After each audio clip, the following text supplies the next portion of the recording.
geeridii nabi maxamed sallallahu alayhi wasallam saddex cisho kadib waxa ku adkaaday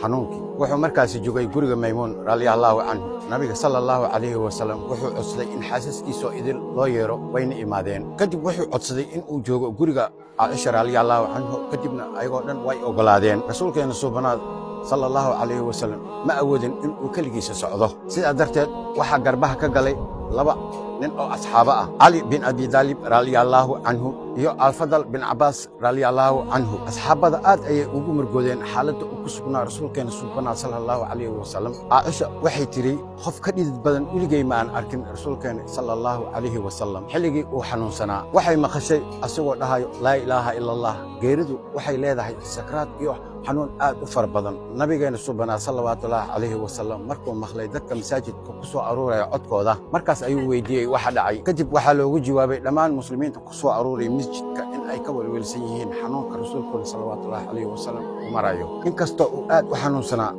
haddana wuxuu damcay in uu dadka la hadlo waa lagu caawiyay in uu kaco wuxuuna soo aaday masjidka markaasna ayuu mambarka fuulay markaas ayuu yiri waxaan idin arkaa inaad aniga ii baqaysaan dadkii ayaa waxay ugu jawaabeen haa rasuul allah markaas ayuu dardaaran u jeediyay ummadiisa asagoo ugu digay mashquulka adduunka iyo tartanka hantida walaahi fakhriga waxaan idinka baqayo ma aha laakiin waxaan idinka baqayaa in aad adduunyo u tartantaan waxaan u baqaa inay idin halaagto sidii dadkii idinka horeeyay oo kale ay u halaagtay oo kale sidoo kale wuxuu ku dardaarmay in dumarka si wanaagsan lala dhaqmo kadib rasuulka waxaa loo celiyay sallallahu alayhi wasallam guriga Aisha markaas kadib waxaa soo galay Abdurrahman bin Abu Bakr radiyallahu anhu asagoo sita caday rasuulka sallallahu alayhi wasallam ayaa eegay cadayga markaas ayaa fahantay Aisha radiyallahu anhu inuu doonayo cadayga waxay qaadatay caday wayna u jilcisay una diyaarisay kadibna waxay siisay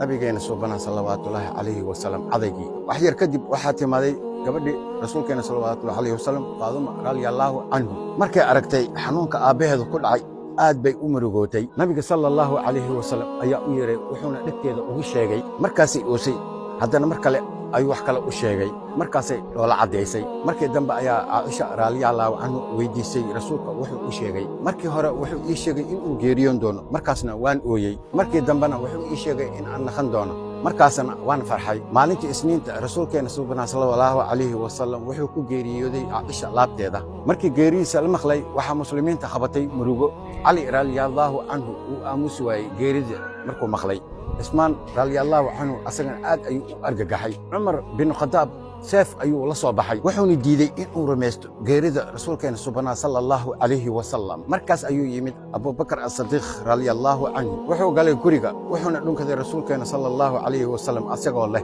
wuxuu yiri waxaad noolad adigoo wanaagsan haddana waxaad dhimatay adigoo wanaagsan kadib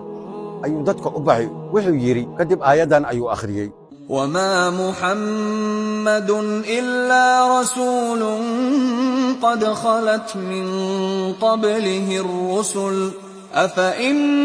مات أو قتل انقلبتم على